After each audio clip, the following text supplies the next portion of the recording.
بسم اللہ الرحمن الرحیم، السلام علیکم۔ میں گوہر بٹ سیاست کے پلیٹ فارم سے آپ کی خدمت میں حاضر ہوں۔ سب سے پہلے درخواست ہے کہ چینل کو سبسکرائب کر لیں اور بیل آئیکن ضرور دبا دیں تاکہ آپ تک میرا ویلاگ بر وقت پہنچ سکے۔ خبر یہ ہے کہ حمزہ شہباز شریف سب کے وزیر اعلیٰ بن گئے ہیں۔ جو ان کو وزارت اعلیٰ سے ختم کرنے کے لیے گئے تھے وہ پاجی انہوں نے وزیر اعلیٰ بن کے واپس آ گئے۔ یہ سارا معاملہ کیا ہے اس پر میں بات کروں گا۔ ساتھ ہی ساتھ عمران خان صاحب جو ہے نا، اب وہ یعنی کیا کہنا چاہیے، نیوٹرلز کو تانے مینے اور غربت کے تانے دینے پر آ گئے ہیں۔ وہ معاملہ کیا ہے اس پر بھی بات کریں گے، لیکن ان دونوں معاملات سے پہلے میں آپ سے عرض کروں کہ آج کا دن بہت ہی ہنگامہ خیز رہا۔ سپریم کورٹ آف پاکستان کے اندر پرویز الہی صاحب اور تحریک انصاف کے جو لوگ تھے وہ پٹیشنز لے کر گئے تھے کہ جناب یہ جو ہے اپنا لاہور ہائی کورٹ کا فیصلہ اس کو کالعدم قرار دیا جائے، حمزہ شہباز کو ڈی نوٹیفائی کیا جائے۔ حمزہ شہباز وزیر اعلیٰ قبول نہیں ہے، اتنے انہوں دونوں جی رفڑ بھی پی گیا، وہ کہنا مینو قبول ہے، دوجا کہنا مینو قبول نہیں ہے۔ ایک عجیب سارا دن جو پوری قوم ہے وہ ایک مخمصے کا شکار رہی کہ کیا بنے گا کیا نہیں بنے گا۔ بہرحال سپریم کورٹ پاکستان نے ایک آئین کا ایک آرٹیکل ہے، مجھے سعید چودھری صاحب نے یہ بات بتائی ہے، میں آپ کو اس لیے ریفرنس دے رہا ہوں۔ وہ یہ کہتے ہیں کہ جناب ایک آئین کا ایک آرٹیکل ہے جس میں سپریم کورٹ کے پاس یہ اختیار ہے کہ وہ سبسٹینشل جسٹس کے لیے اختیارات کا استعمال کر سکتے ہیں۔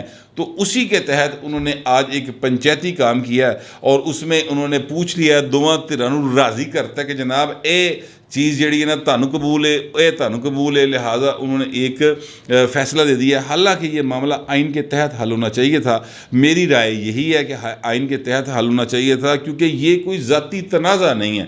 میرا مطلب ہے کہ یہ ایسا نہیں ہے کہ جناب ایک بندہ آیا وہ کہتا ہے جی یہ موبائل میرا ہے، دوسرا کہتا ہے نہیں جی بھاجی یہ تھے میرا ہے۔ ان دونوں کے درمیان تنازع ہے، اس کو حل کرنے کا مسئلہ نہیں تھا کہ یار چل ایسا کر موبائل تو رہا ہے 10,000 روپے تو ان دے دے، ٹھیک ہے وہ قسط کر لو۔ یہ کوئی آربیٹریشن نہیں تھی، یہ ایک آئینی معاملہ تھا جس کو آئین کے تحت حل ہونا چاہیے تھا۔ بہرحال سپریم کورٹ کا فیصلہ آئے گا، یقینی طور پہ اس میں وہ آئین کے کچھ ریفرنسز دیں گے، کچھ چیزیں جو ہیں وہ سامنے آئیں گی، پھر تفصیلی بات ہو سکے گی۔ فی الحال تو ایک جو عمومی تاثر ہے میں اس پر بات کر رہا ہوں۔ ایک دو چیزیں میری سمجھ میں فی الحال ابھی بھی نہیں آئیں، اگر آپ کی سمجھ میں آ جائے تو ضرور بتائیے گا، کیونکہ میری جتنی انڈرسٹینڈنگ ہے کانسٹیٹیوشن کی اس میں نگران وزیر اعلیٰ کا تصور موجود ہے، لیکن وہ جن صورتوں میں موجود ہے وہ ایک صورت تو یہ ہے کہ اسمبلی کا وجود ختم ہو رہا ہو تو ایک نگران وزیر اعلیٰ مقرر ہوگا جو اپوزیشن لیڈر اور لیڈر آف دا ہاؤس کی دونوں کی مرضی سے ہوگا۔ اگر ان میں کوئی اختلاف ہوگا تو کمیٹی بنے گی، کمیٹی میں بھی اختلاف ہوگا تو پھر معاملہ الیکشن کمیشن آف پاکستان کو چلا جائے گا، پھر وہ جو نامزد لوگ ہوئے ان میں سے کسی ایک کو وزیر اعلیٰ بنا دیں گے فور سرٹن ٹائم، نگران وزیر اعلیٰ کے طور پہ۔ ایک بات، دوسرا کہ اگر کوئی بندہ بطور وزیر اعلیٰ استعفیٰ دے دے، جیسے کہ عثمان بزدار صاحب نے استعفیٰ دے دیا تھا، تو نئے وزیر اعلیٰ کے انتخاب تک وہ بطور نگران وزیر اعلیٰ کام کرتے رہیں گے۔ یہ دو صورتیں ہیں۔ اس کے علاوہ تیسری صورت جو ہے، اگر وزیر اعلیٰ کی ڈیتھ ہو جائے تو نگران وزیر اعلیٰ کا پھر بھی تصور کوئی نہیں ہے، پھر یہ ہے کہ فوری طور پر آپ کو نیا قائد ایوان منتخب کرنا ہے۔ اب حمزہ شہباز شریف صاحب کا یہاں پر نوٹیفیکیشن بھی منسوخ کر دیا گیا، کینسل کر دیا گیا بطور وزیر اعلیٰ کے۔ اب وہ نگران وزیر اعلیٰ کا نام بھی دیا نہیں جا سکتا، کیونکہ کیئر ٹیکر چیف منسٹر جو ہے اس کے لیے باقاعدہ یہ ٹرمنالوجی جو ہے جو میں نے آپ کو دو صورتیں بتائی ہیں اسی میں استعمال ہو سکتی ہیں۔ اب اس پر جو ہیں فواد چودھری صاحب، انہوں نے ان کو سپریم کورٹ میں نکتہ اٹھایا تھا۔ کیوم صدیقی صاحب بڑے مشہور ایک صحافی ہیں اور بڑا آئینی معاملات کو سمجھتے ہیں، انہوں نے آج سارا دن اس کی رپورٹنگ کی۔ وہ بھی یہ بات کر رہے تھے کہ یار اب سپریم کورٹ آف پاکستان نے کہا کہ اسی کو چنگا جا نا ویکھ کے دس دیں گے تانوں، تسی گھبراؤ نہ۔ اب وہ چنگا جا نا کیا ہوگا، کیا آئین سے باہر جائے گی سپریم کورٹ، کیا معاملہ ہوگا، یہ بھی تفصیلی فیصلہ آئے گا تو پتہ چلے گا۔ فی الحال اس پر میں خود کلیئر نہیں ہوں، اسی لیے میں آپ لوگوں سے، اگر کوئی وکیل ہے میرے ویور میں تو وہ ان سے یہ سوال کر رہا ہوں کہ براہ مہربانی اس بارے میں تھوڑی سی گائیڈ لائن دے دیں، کیونکہ یوزلی ہوتا یہ ہے کہ جو یہ معاملہ یعنی سپریم کورٹ فیصلہ دے گا تو وہ فیصلہ ظاہر ہے کوئی ایک دو روز لگ جاتے ہیں۔ آج جمعے کا روز تھا، کل ہو سکتا ہے آج رات تک فیصلہ آ جائے، جب میں تحریری فیصلہ آ جائے، یا ہو سکتا ہے کل آ جائے۔ سپریم کورٹ کسی بھی وقت فیصلہ دے سکتی ہے، لیکن جب تک نہیں آئے گا تب تک سوالات ہیں وہ اٹھتے رہیں گے۔ ایک بات اور جو مطلب میری سمجھ میں نہیں آ رہی وہ یہ ہے کہ 22 جولائی تک نگران وزیر اعلیٰ رہیں گے یا وزیر اعلیٰ رہیں گے حمزہ شہباز شریف۔ اب پرویز لائی صاحب نے کہا تھا کہ جناب یہ تو بادشاہ بن جاتے ہیں، انہوں روکے گا کون؟ یہ تو من مرضیاں کرتے پھرتے، یہ تو پکڑ دکڑ کرتے ہیں، گرفتاریاں کرتے ہیں، پرچے دیندے ہیں، اس طرح کی بات انہوں نے کی تھی۔ اس پر ان سے سپریم کورٹ نے کہا تھا کہ آپ فکر نہ کریں، اس کا ہم کو بندوبست کر دیں گے۔ اب وہ کیا بندوبست ہوگا؟ مطلب وہ کیا پوسٹنگ ٹرانسفرز نہیں کر سکیں گے؟ ویسے 20 حلقوں میں الیکشن ہو رہا ہے، وہاں پر تو پوسٹنگ ٹرانسفر ہو ہی نہیں سکتی۔ کیا وہ کوئی بندہ کوئی غلطی کرے گا، کوئی جرم کرے گا تو اس کے خلاف کارروائی نہیں کروا سکیں گے؟ کیا ہوگا؟ یہ ایک دو سوالات ہیں جو میری چھوٹی سی عقل میں نہیں آ رہے باؤ جی، ایس کر کے میں سوال چک رہے ہیں۔ لیکن بہرحال اب اس وقت جو صورتحال ہے، آئین تے پائن ایک پاسے رہا نا کہ آئین کے تحت فیصلہ ہونا چاہیے تھا یا نہیں ہونا چاہیے تھا، وہ تو ایک پاسے رہا۔ اس وقت صورتحال یہ ہے کہ اب اپوزیشن یعنی عمران خان راضی، پرویز لائی راضی، جو ہیں اپنا حمزہ شہباز شریف راضی، پیپلز پارٹی راضی، جتنے سٹیک ہولڈرز ہیں نا سر اس کیک کے، جڑا کیک وڈا جا اقتدار دا ہے پنجاب دے، او دے وچ جنہ دا حصہ ہے نا وہ سارے اس پر راضی ہو گئے ہیں کہ جناب ٹھیک ہے، بڑا زبردست فیصلہ ہو گیا اور سارے دھر راضی ہو گئے ہیں، ٹھیک ہے۔ لیکن اس میں جو اہم ترین بات ہے وہ یہ ہے، وہ آپ ذرا بات سمجھنے کی کوشش کریں۔ یہ سب لوگ گئے تھے کہ جناب حمزہ شہباز شریف جو ہے نا ہمیں وزیر اعلیٰ کے طور پہ قبول نہیں ہے، کیونکہ اس کا انتخاب ہی درست نہیں ہوا، ان کی تو ممبرشپ ہی ختم ہونی چاہیے۔ پرویز لائی صاحب یہ سرعام یہ باتیں کر رہے تھے۔ کل کے عدالت کے فیصلے سے پہلے عدالت کا فیصلہ آیا پڑھن تو پہلے انہوں نے مٹھائیاں منڈیاں پائیں، اور پھر مٹھائیاں بعد جو مطلب خراب ہو گئی ہیں، پھر مٹھائی ویل ویکھدے سن، کدی دکان ویل ویکھدے سن، کدی فیصلے ویل ویکھدے سن کہ فیصلہ تو سارا حمزہ دے حق ہی آ گیا، لہٰذا وہ ایک پریشانی کا شکار ہو گئے تھے۔ ابھی جب تک ریٹن فیصلہ نہیں آتا تب تک جناب یوتھیے بھی بھنگڑے پا رہے ہیں، پرویز لائی بھی بھنگڑے پا رہے ہیں، نون لیگ والے بھی بھنگڑے ڈال رہے ہیں، پیپل پارٹی والے بھی بھنگڑے پا رہے ہیں کہ اسی جیت گئے بھی جیت گئے، ہیج مالو۔ اب جب فیصلہ آئے گا، ظاہر ہے سپریم کورٹ آف پاکستان اس کو آئین کے کسی ضابطے میں کسی آرٹیکل میں لا کے تحریر کرے گی، تو پھر پتہ چلے گا کہ پائن اصل بھنگڑے کدے پیندے نے۔ لیکن یہ بات طے ہے کہ جتنے لوگ حمزہ شہباز شریف کو متنازع وزیر اعلیٰ کہہ رہے تھے اور کہہ رہے تھے یہ غاصب ہے، یہ قابض ہے، سر وہ سارے ہی مان گئے نے، سارے ہی حمزہ شہباز شریف کو کم از کم 22 جولائی تک، 21 جولائی رات 12 بجے تک وزیر اعلیٰ پنجاب کے طور پہ تسلیم کر کے واپس آ گئے ہیں۔ کرن کی گئے سن کہ جناب حمزہ وزیر اعلیٰ نہیں ہے، من کے کی آ گئے نے کہ حمزہ جڑا نا وہ وزیر اعلیٰ طور پہ منظور ہے۔ اے سر انہوں دی پولیٹیکل جڑی ہے نا ٹوٹل ایک سوچ ہے، اور یہ ان کی کارکردگی ہے، سیاسی سوچ سمجھ ان میں اتنی ہے۔ اور گئے تھے عدالت کے اندر، پٹیشن لے گئے، وہاں پر سیاستدان کے طور پہ دلائل دیتے رہے اور سیاسی فیصلہ لے کر واپس آ گئے ہیں۔ بہرحال اس وقت تک حالات یہ ہیں کہ حمزہ شہباز شریف نو ستے خیر ہے باؤ جی، جو میں بات شروع دن سے کہہ رہا ہوں وہ فی الحال بھی ایسے ہی ہے اور آگے بھی ایسا ہی رہے گا۔ میں اب اس پر کیوں میں کہہ رہا ہوں وہ بھی میں آپ سے بات کرتا ہوں، لیکن اس فیصلے کے بعد ایک جو پولیٹیکل دوڑ شروع ہوگی نا، اور وہ ہو گئی ہے، میں ابھی سے آپ کو بتا رہا ہوں، وہ پولیٹیکل دوڑ دو اکاؤنٹس کے اوپر سر شروع ہو گئی ہے۔ ایک اکاؤنٹ یہ ہے کہ جناب جو 20 حلقوں میں ضمنی انتخابات ہو رہے ہیں وہاں پر سر نوٹوں کی بوریاں کھل جائیں گی۔ اب تحریک انصاف والے اپنی اے ٹی ایم کو اس طرف لگا دیں گے کہ سی ود تو ود بندے جتا لئیے، اور نون لیگ جو ہے وہ اپنے نوٹاں دی بوریاں انہوں دی اے ٹی ایم دی کھول لے گی، تیسرا بندہ بھی پائن نوٹاں دی بوریاں کھولے گا۔ وہ کون ہے بھلا؟ وہ ہے چودھری پرویز لائی، کہ وہ اس طرح سے بوریاں کھولیں گے کہ تحریک انصاف کو اتنے بندے نہ جیت سکے ان کے کہ بھائی وہ کہن گے بہو تو گھر جا، ساڈا وزیر اعلیٰ دا امیدوار جڑا نا وہ ہن محمود رشید ہوئے گا یا پھر عثمان بزدار ہوئے گا، ٹھیک ہے؟ کیونکہ ابھی اس وقت جو صورتحال ہے وہ یہ ہے کہ اگر تحریک انصاف کے مطلب جیسے وہ کہتے ہیں اسد عمر صاحب ساڈے 20 بندے جیت جان گے، اگر ایسی کوئی صورتحال ویسے اللہ نہ کرے پیدا ہوگی بھی نہیں، مجھے پتہ ہے اس بات کا، لیکن ویسے میں ایک بات کر رہا ہوں، اگر ایسی کوئی صورتحال پیدا ہو گئی کہ جناب ان کو 20 وہ جیت گئے، 25 5 سیٹیں ان کو اور مل گئی، 25 پھر پورے ہو گئے، تو پھر سپیکرشپ ہی رہے گی بوتی جو ہے اپنا پرویز لائی صاحب کے پاس، اس لیے کہ نون لیگ کی طرف وہ آ نہیں سکتے۔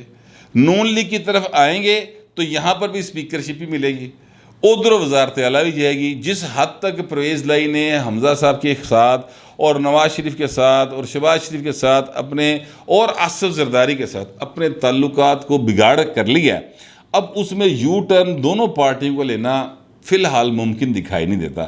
لہٰذا پرویز لائی بھی یہ چاہیں گے کہ تحریک انصاف ذرا کینڈے جی رہ کے ہوئے ایس تو باہر نہ جا سکے. دوسرے اکاؤنٹ کے اوپر جو میں کہہ رہا ہوں کہ وہ جو نوٹوں کی بوریاں کھلیں گی سر، وہ اس طرح سے کھلیں گی کہ آپ یہ نوٹ کیجئے کہ اس وقت تحریک انصاف کے 13 لوگ جو ہیں وہ پاکستان سے باہر ہیں. 7 لوگ ان کے مطابق گھومن پھرن گئے یورپ گرمی ہی نہ پائیں نا بالنا بولنا دے نال ذرا سیر کرن. ساڈے کول تے مری جان جو کہ پیسے کوئی نہیں نا. ہم تو یہاں سے یا کیا کہنا چاہیے شملہ پہاڑی جان چکے پیسے کوئی نہیں. شملہ پہاڑی جن کو نہیں پتا وہ لاہور پریس کلب کے اوپر ایک پہاڑی ہے اس کا نام ہے. تو مطلب ساڈے کول تو اینے پیسے نہیں کہ اسی بچوں نے لے کے گول گپے کھوان چلے جائیے. لیکن یہ غریبوں کے دائی، غریبوں کے لیے انصاف کے لیے تڑپنے والی جو جماعت ہے نا تحریک انصاف، وہ سر انہوں نے 7 ایم پی اے جڑے نا ایم پی ایز، میں ایم این ایز کی بات نہیں کر رہا، ایم پی ایز، وہ سر پاکستان سے باہر سیر سپاٹا کر رہے. 6 لوگ ایسے ہیں جو حج کی سعادت حاصل کرنے کے لیے گئے ہوئے ہیں. اچھا اب وہ اگر 13 واپس نہیں آتے تو سپریم کورٹ کا فیصلہ ہے کہ جو سٹنگ ہاؤس ہوگا نا سر، سٹنگ ہاؤس، اس کے اندر رہ کر معاملہ طے کیا جائے گا. جن بھی ایم پی اے ہون گے وہ ووٹ پان گے، اتنے رلا نہیں پائے گا 22 تاریخ نو. وہ 22 تاریخ نو بالکل ان سٹنگ ہاؤس کے تحت ہی جو ہے وہ وزیر اعلیٰ کا انتخاب ہوگا. ایک بات. دوسری بات یہ ہے کہ اگر وہ لوگ واپس نہ آئے، وہ سیرتے ہی رہے، تو تحریک انصاف سر ان کا کچھ نہیں کر سکتی. دوسری ایک اور چیز بھی ہو سکتی ہے کہ جناب کوئی 5-7 بندے وہ کہہ دیے جائیں ان کو کہ بھائی اے پھڑو پیسے تو تانوں کرونا ہو گیا گھر بیٹھو، اللہ اللہ خیری صلاح. اب جس بندے کو بیماری ہو گئی اور وہ نہیں آ سکے گا تو وہ اس کے پاس تو پکا بہانا ہے نا سر کہ میں ووٹ پان نہیں آ سکیا، اس کام کے لیے پیسے ہوں گے. یہ بات میں کیوں کہہ رہا ہوں؟ دیکھیے میں یہ بات بغیر کسی مثال کے نہیں کہہ رہا. مجھے اچھی طرح سے یاد ہے 16 اپریل کو جب انتخاب ہونا تھا وزیر اعلیٰ کا، تو چودھری پرویز لائی کی ایک وڈی جی اے ٹی ایم جس کا تعلق ملتان سے ہے سر، وہ اے ٹی ایم جو ہے وہ ایک خاتون ایم پی اے کے پاس گئی. مجھے خاتون کا نام بھی پتہ ہے، مجھے وہ جگہ بھی پتہ ہے جہاں پر انہوں نے آفر کی، مجھے اس خاتون کی پارٹی کا بھی پتہ ہے. نام میں اس لیے نہیں لوں گا کہ وہ مطلب ایک سیگا راز میں رکھنے کی ایک وعدہ وعید ہے. اس خاتون کے پاس گئے، انہوں نے کہا جی کہ آپ کو ہم 2 کروڑ سے وہ شروع ہوئے 8 کروڑ تک گئے. انہوں نے کہا جی یہ ہماری آفر ہے، ڈگی چ پیسے پائے ٹھیک ہے، اور باجی جی تسی صرف اینا کرنا ہے کہ جس دن انتخاب ہوئے گا تسی بیمار ہو جانا ہے، تانوں کرونا دا 2 نمبر سرٹیفکیٹ بھی اسی دوا دیں گے جڑا باقاعدہ چیک بھی ہو جائے گا کہ ہاں جی انہوں کرونا ہویا سی ایس کر کے نہیں آ سکی.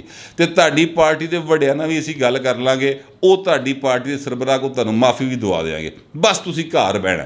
یہ کام کے لیے بھی پیسے اب خرچ ہوں گے، یعنی پیسے کی ایک دفعہ پھر جو بوریاں وہ کھلیں گی ہر صورت. ایک نکتہ میں آپ کو کہنا بھول گیا، وہ میں آپ کو بتانے لگا ہوں. سپریم کورٹ نے کہا جی رن آف الیکشن ہوگا. اب رن آف الیکشن کا مطلب کیا ہے؟ رن آف الیکشن کا مطلب یہ ہے کہ پہلے جو حمزہ صاحب کا انتخاب ہو چکا ہے 186 ووٹ لینے والا، وہ سر اپنی جگہ پہ سٹینڈ کرتا ہے. اس انتخاب میں سے 25 بندے نکل گئے چونکہ وہ ڈی سیٹ ہو گئے، لہٰذا اب حمزہ صاحب کے پاس 186 بندے نہیں ہیں. اب رن آف کا مطلب یہ ہے کہ دوبارہ انتخاب ہوگا، جیڑا ود ووٹ لے گا وہ جیت جائے گا، وہ وزیر اعلیٰ ہو جائے گا. 186 کا گولڈن نمبر لینے کی اس وقت ضرورت نہیں ہے. یہ سپریم کورٹ کے اب تک جو فیصلے کے نکات سامنے آئے ہیں میں ان کے مطابق بات کر رہا ہوں. اب یہاں پر سوال یہ پیدا ہوتا ہے کہ اگر وہ رن آف الیکشن ہے جو اب ہونا ہے 22 تاریخ کو، تو پھر وہ حمزہ صاحب کا پہلا جو الیکشن تھا وہ پھر ویلڈ ہوا، اس میں سے 25 بندے کم ہوئے، پھر ان کا نوٹیفیکیشن بھی کینسل نہیں ہو سکتا. یعنی ایک کچھ سوالات ہیں جو اٹھائے جا رہے ہیں، وہ میں آپ کے سامنے رکھ رہا ہوں. بہرحال اس سارے معاملے کے اندر بات صرف اتنی ہے سر کہ یہ ساری کی ساری جتنی لڑائی ہے، جتنی کھینچا تانی ہے، اس میں سر آپ کا اور میرا، جن کے بچوں نے اپنے والدین کی حق حلال کی کمائی سے تعلیم حاصل کرنی ہے، جنہوں نے اپنے والدین کا علاج اپنے پیسوں سے کرانا ہے، جن کی سیکیورٹی کی ذمہ داری ریاست نے آئین میں لی ہوئی ہے لیکن ریاست اس کو پورا نہیں کر رہی، جن کے بجلی کے بل جو ہیں وہ سر آسمان تے مطلب وجدے ہوئے آ رہے ہیں، اور جن کے گھروں میں بجلی نہیں آتی اور جنریٹر ان کے گھر میں نہیں ہے کہ وہ ڈال سکے, جو ایک پنکھے کے نیچے رات ساری مشکل دے نال کدی جاگدے کدی سوندے گزاردے نے گرمی کی وجہ سے, سر یہ اس سارے کیس میں ان کا کوئی ذکر ذکار نہیں ہے. اب پوری کی پوری پروسیڈنگ سن لیں سر, پوری کی پوری پروسیڈنگ سن لیں, سپریم کورٹ کے اندر ہونے والی ساری گفتگو سن لیں. اس گفتگو میں کسی جگہ پہ ماڑے دی گل نہیں ہوئی سر, اس میں کسی جگہ پر مہنگائی کا تذکرہ نہیں ہوا, کسی ایک نے یہ بات نہیں کی سپریم کورٹ کے اندر, دونوں سائیڈ کے وکلا نے بھی اور سیاستدانوں نے بھی, کہ سر 1 اپریل سے لے کر 1 جولائی ہو گیا سر, پنجاب دے صوبے پراپر حکومت نہیں بن سکی, مہنگائی سامان تے چلی گئی. یہ بات کی ضرور صرف ایک بندے نے, حمزہ شہباز شریف صاحب نے بعد ازاں کی جب وہ میڈیا کے ساتھ ٹاک کر رہے تھے. اس وقت انہوں نے یہ پوائنٹ اٹھایا, اندر پائن کسی نے گل نہیں کی تھی, تو پائنے سارے کام بھی تاڑا میرا کچھ نہیں جے گا. ہاں اب حکومت جو بھی بنے گی وہ سر کس حد تک مہنگائی کے بارے میں بات کرے گی, کس حد تک کنٹرول کر سکے گی نہیں کر سکے گی وہ الگ بات ہے. بہرحال حمزہ شہباز شریف صاحب نے اپنا یہ جو اب تک ٹنیور گزرا ہے اس میں انہوں نے کینسر کے پیشنٹس ہوں یا دوسرے پیشنٹس ہوں, سب کو مفت ادویات کا جو ایک سلسلہ وہ بنا دیا ہے, اور جو گندم ہے اس کو سر کسانوں سے 2200 روپے من کے حساب سے اٹھا کر سٹور کر لیا ہے. یہ فی الحال ان کی کارکردگی ہے اپنی جگہ پر, مگر مہنگائی کو کنٹرول کرنے کے لیے ابھی فی الحال وہ کچھ نہیں کر سکے تھے. کہ اس دوران بھاجی تحریک انصاف والوں دے ٹھڈاں 'چ پیڑ ہو گئی, اور چودھری پرویز لائی دی جیڑی باں سی نا پایوڈین والی ہے جی, وہ بھی پرابلم ہو گئی. اب میں آپ سے عرض کروں کہ وہ پایوڈین والا انہوں نے بلایا ہوا تھا کہ اج جی انتخاب ہوئے گا تو پایوڈین والا ہونا چاہیے تاکہ پرویز لائی صاحب کی باں توڑن کا ڈرامہ کیا جا سکے, لیکن بال وہ ڈرامہ فی الحال مؤخر ہو گیا ہے. اللہ کرے کہ جو کمٹمنٹس انہوں نے عدالت کے اندر کی ہیں تحریک انصاف والوں نے اور چودھری پرویز لائی اینڈ کمپنی نے, اس پر وہ پورا اترے. کیونکہ ماضی میں ایسا ہوا ہے کہ سپریم کورٹ کا ایک باقاعدہ فیصلہ عمران خان اور ان کی پارٹی نے ماننے سے انکار کر دیا تھا. 9 اپریل کو پھر باقاعدہ طور پہ ڈولی ڈنڈا کر کے پائن کڈنا پیا سی, تو سپریم کورٹ کے فیصلے پر عمل درآمد کروایا گیا تھا. ادروائز وہ منن تیار کوئی نہیں سی گئے. وہ طریقے عدم اعتماد والا معاملہ آپ جانتے ہیں, ساری بات کو میں رپیٹ نہیں کرنا چاہتا. تو یہ ہے بہرحال ابھی بھی عمران خان صاحب جو میں نے کہا نا نیوٹرلز کو بلیک میل کرنے کے اوپر آ گئے ہیں, انہوں نے دسن تے آ گئے کہ تہاڈی تنخواہ بھی نہیں آنی ہے. وہ آج انہوں نے خطاب کیا ایک جگہ کے اوپر سر, وہ فرماتے ہیں کہ جناب جب معیشت نیچے جائے گی تو کیا نیوٹرلز کے لیے نقصان نہیں ہوگا. مطلب ان کا یہ ہے کہ فوج کو پیسے چاہیے ہوتے ہیں, فوج کو جناب پیسے کٹیں گے اور فوج جو ہے نا وہ ان کو نقصان ہوگا, ان کی تنخواہوں میں کٹ لگے گا, ان کی مراد میں کٹ لگے گا. وہ اب ان کو اس طرح کا ایک کیا کہنا چاہیے فائنانشل جو ہے نا وہ ایک بھوت ہارنے کے تاڑے لے فائنانشیل کرائسس تاڑے بھی آن لگا. حالانکہ اصل بات کیا ہے, اصل بات یہ ہے کہ عمران خان صاحب کے دور کے اندر باقاعدہ طور پہ فوج کی جتنی اخراجات تھے, دیکھیں فوج کو پہلے جتنے پیسے ملتے تھے نا ڈالر کا ریٹ ذہن میں رکھتے ہوئے, کیونکہ انہوں نے جتنی خریداری کرنی ہے یہ ڈالرز میں خریداری کرنی ہے. انہوں نے میرا مطلب کسی خرادی کو جا کے تے اسلحہ خریدنا کوئی نہیں, ٹھیک ہے, یا کوئی ایسی چیزیں خریدنی نہیں. انہوں نے تو ظاہر ہے کبھی رشیا کبھی امریکہ, زیادہ تر امریکہ سے اسلحہ لیتے ہیں تو وہاں سے اپنی ضروریات کو پورا کرنا ہوتا ہے, وہ ڈالر پیسے جاندے. اب یہ جو ڈالرز کا ریٹ جو ہے وہ پائن چڑھ گیا ہے, اور جس وقت عمران خان آیا تھا اس کا ڈالر کا ریٹ تھا پتہ نہیں 110 روپے یا 12 روپے. اب ڈالر کا ریٹ جو ہے وہ عمران خان کے دور کے اندر ہی سر 190 پہ چلا گیا تھا. 9 اپریل رات 9 بجے تک ڈالر کا ریٹ 190 پر چلا گیا ہوا تھا. تو اس وقت تک عمران خان کا دور تھا, ٹھیک ہے. تو اس حساب سے دیکھا جائے تو فوج دے پیسے پائن تسی آپ کٹا گئے, تسی ودا کے تھوڑی گئے فوج دے پیسے. دفاعی بجٹ ویسے روپوں میں بے شک بڑا ہوگا, ڈالراں چ گھٹ گیا بھائن باقاعدہ طور پہ, آپ حساب لگا کے دیکھ لے. تو اے بھائی صاحب جڑے نا نویں گل سنا کے آ گئے نے, کسی نے دس ہی ہونی ہے سد عمر ورگے نے کول بیٹھے نے, جہو جہا وہ معیشت دا رستو ہے وہ جہا اے لیڈر ہے, لہٰذا وہ سنا کے آگے بات کر دیتے ہیں. بہرحال عمران خان صاحب کے حالات میں آپ کو بار بار کہہ رہا ہوں 17 جولائی کے بعد مزید خراب ہوں گے سر, اور کافی زیادہ خراب ہونا شروع ہوں گے. بلکہ اب تو 22 جولائی کر لیں نا, 17 کو تو الیکشن ہوگا, رزلٹ آئیں گے 22 جولائی کر لیں, اور مزید خراب ہوں گے, انہوں نے چیکا آسمانات کر جانگیاں. آپ کو بہت ساری ایسی چیزیں مستقبل میں دیکھنے میں ملیں گی جس پر آپ کو دیکھنے والے اور سننے والے جو ہے نا وہ دانتوں تلے انگلی دبا لیں گے کہ انج بھی ہو سکتا ہے لاڈلے دے نال. لیکن لاڈلے نے جو کچھ کیتا ہے نا پائن, اس کو معافی کوئی نہیں جوڑی. میں آپ کو بالکل کلیئر بتا دوں, اور معافی میری نظر میں ہونی بھی نہیں چاہیے, لیکن لیگل فریم ورک کے اندر رہتے ہوئے. میں کسی انلیگل اور انکانسٹیٹیوشنل ایکٹ کی حمایت نہیں کروں گا, نہ کرتا ہوں, نہ کبھی آئندہ کروں گا. لیگل فریم ورک کے اندر رہتے ہوئے عدالت کے کٹہرے میں لا کے جو بھی معاملہ ہو وہ عدالت کے کٹہرے میں ہو. عمران خان نے عدالتہ دے بھی چکر لاڑے پائے نا, تے بہت اور ساری تھاواں دے بھی چکر لگڑے جے. یہ میں بس اتنی بات فی الحال بتا سکتا ہوں. جو میرے پاس معلومات تھی اور جو میرا خیال تھا وہ میں نے آپ کے سامنے رکھ دی ہے. اب آپ دوستوں سے درخواست یہ ہے کہ کمنٹ ضرور کیجیے گا, مگر ذرا تہذیب کے ساتھ. فی الوقت اتنا ہی, ملتے ہیں اگلے ولاگ میں.